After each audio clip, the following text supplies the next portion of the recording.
인천의 한 병원이 일부 환자들에게 아스트라제네카 백신 권고 용량의 절반만 접종해온 사실이 적발됐습니다.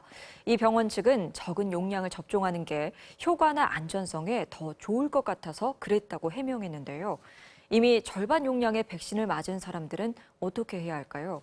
또 반대로 정량의 5배가 넘는 얀센 백신을 접종한 것도 확인됐습니다. 조희영 기자가 취재했습니다. 아스트라제네카 백신 위탁 접종 기관인 인천 남동구의 한 병원. 676명이 이곳에서 백신을 맞았는데 이달 초 관할 보건소에 황당한 민원이 제기됐습니다. 정해진 백신 용량의 절반만 맞췄다는 것. 지치면은 0.5ml 투여해야 되는데 이런 질환이 있어서 해가지고 이렇게 좀 적게 투여받았다. 이래도 되는 건지 이런 신고도 들어가고 그랬었나 봐요.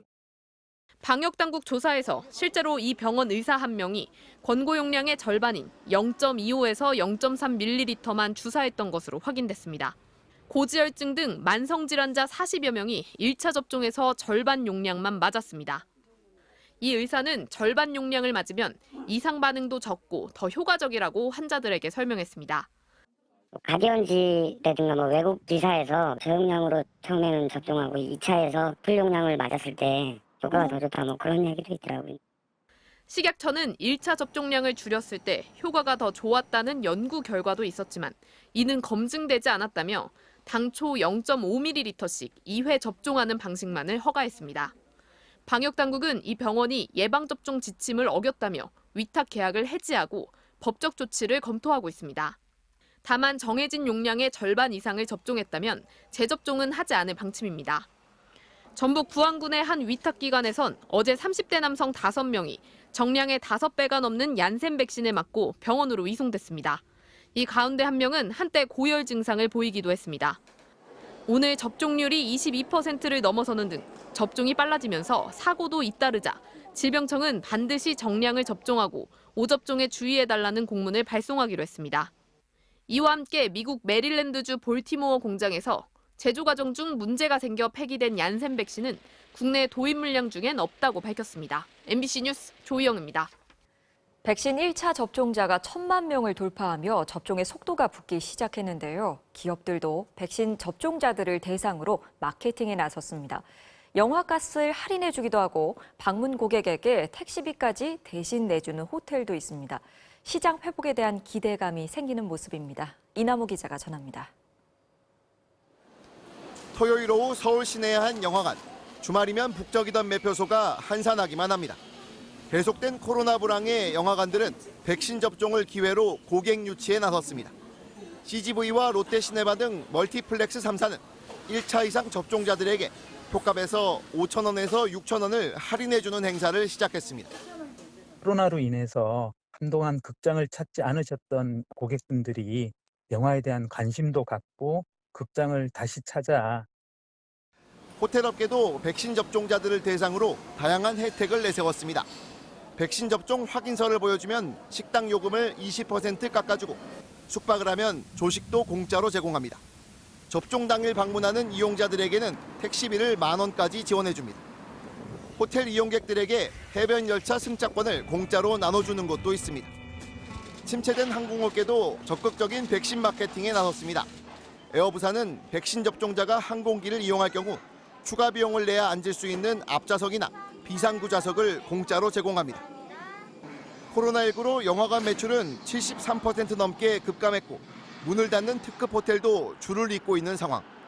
기업들이 내놓은 백신 마케팅이 접종 속도를 올리면서 경기 회복에도 기여할 수 있을지 주목됩니다.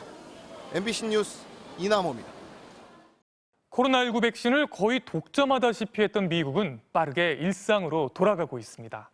음식점에선 거리 두기가 사라졌고 학교도 가을이면 완전히 문을 여는데요. 다시 찾은 자유를 마음껏 누리는 미국인들 속에서 유독 집 밖으로 나가는 걸 꺼리는 사람들이 있다고 합니다. 바로 아시아계의 사람들인데요. 왜 그런 건지 워싱턴 박성호 특파원이 취재했습니다. 도시가 돌아왔습니다. 워싱턴 DC와 시카고는 오늘 레스토랑, 술집의 인원 제한과 거리 두기 조치를 전부 없앴습니다. 코로나 이전처럼 집 밖에서의 즐거움을 누릴 수 있게 된 많은 미국인들은 들떴습니다. 하지만 아시아계 미국인들은 다릅니다. 증오 범죄 걱정으로 예전처럼 지하철 같은 대중교통을 이용하기가 겁이 나기 때문입니다. 뉴욕으로 출근하는 일부 아시아계 여성들은 지하철 대신 값비싼 택시에 의존하고 있습니다. 신변의 위협을 정말 실제로 느끼기 때문에 돈을 세이빙하기보다는 차라리 안전하게 가자 쪽으로. 길을 걷는 게 공격의 표적이 될 수 있다는 두려움이 쉽게 가실 수 없는 상황입니다. 맨하탄에 같이 사는 친구들 중에 길 가다가 누군가 나에게 갑자기 뺨을 때렸어. 그런 얘기를 더 많이 들었어요. 가을이면 완전히 대면 수업이 가능해진다는 소식이 14살 소녀에게 반갑지만은 않습니다. 코로나 이전엔 주말마다 학교에 하프 교습을 받으러 엄마와 뉴욕 지하철을 탔지만 이젠 엄두가 나지 않는 일입니다. I'm just scared of what might happen to my mom and I, or, whether it's in the subway or in the street. 다시 지하철 플랫폼에 안심하고 설 수 있을까? 어린 학생은 누구든 피해자가 될 수 있다며 증오 범죄에 대한 두려움을 호소합니다. Fear that my parents could be the next victim, fear that our friends could be the next victim, and fear that I could be the next victim.